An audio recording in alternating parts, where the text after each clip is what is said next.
Hi, I'm Patricia with Hobcaw Barony, and this morning we are in the greenhouse. We're going to be making some bows. One of the most important things that you need is your ribbon, your wire cutters, wire, and a nice sharp pair of scissors. I prefer to use quality ribbon. When you use cheaper ribbon, a lot of times it won't have the wire and it doesn't last as long, it doesn't hold its shape. There's many good reasons to just buy the good stuff to start with. Otherwise, you're just going to end up buying more and having to make more bows. So, I'm going to start by making a cut. And there's different cuts that you can make at the end. I usually just cut at an angle. And there are things that you can buy. There is something called a bow dabber that's out there, and you can actually do it on the table. But I think that this way is just as easy, and you don't have to pay $30 for the bow dabber. So you decide how long you would like for your streamers to be. And I usually go for a nice happy medium. Some people don't use it at all. It depends on what you're doing with your wreath. You give it a crinkle and put it in the corner of your thumb like so. And then you want to make your little button for the middle.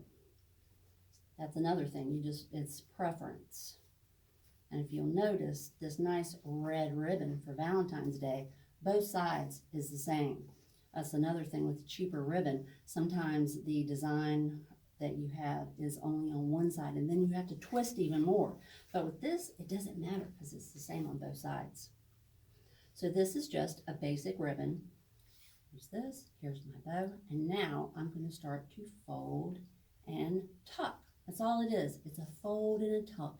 And you crinkle it in there like that. And you just make sure it comes out flat like this. And then you do the exact same thing on the other side. And you want to make them about the same length.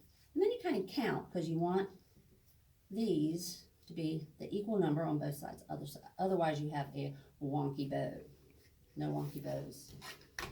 Sometimes it helps if you have a friend to turn your ribbon for you.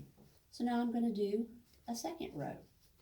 And you can make them as big or as small as you like. You can do this, make it much smaller. We're going to be putting ours on wreaths, so the size of your bow depends on the size of your wreath.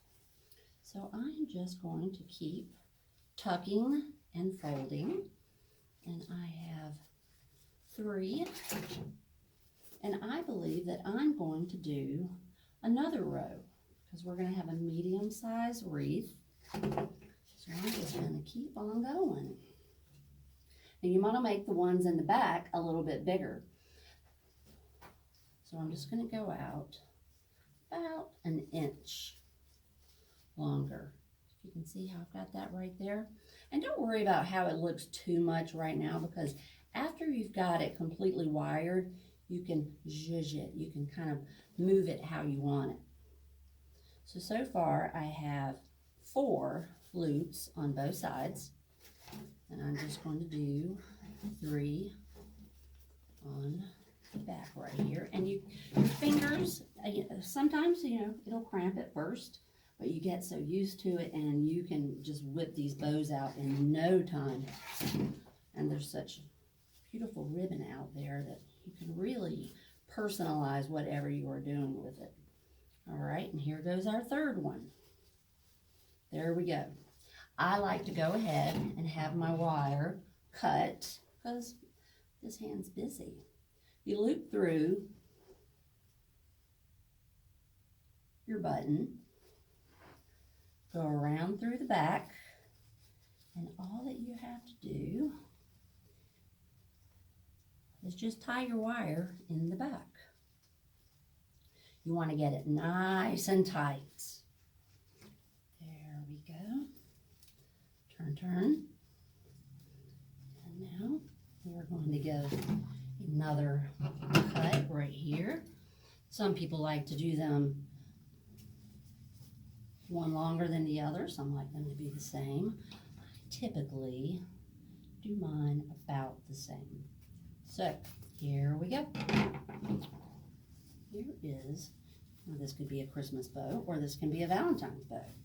Since it is almost February, we are doing ours for Valentine's Day. Red for love. And that is how easy that is. So after you have your ribbon all tied up with the wire, then you can move these, your loops, however you want them. Like so. Pretty easy, huh? So there you go. Thanks for watching.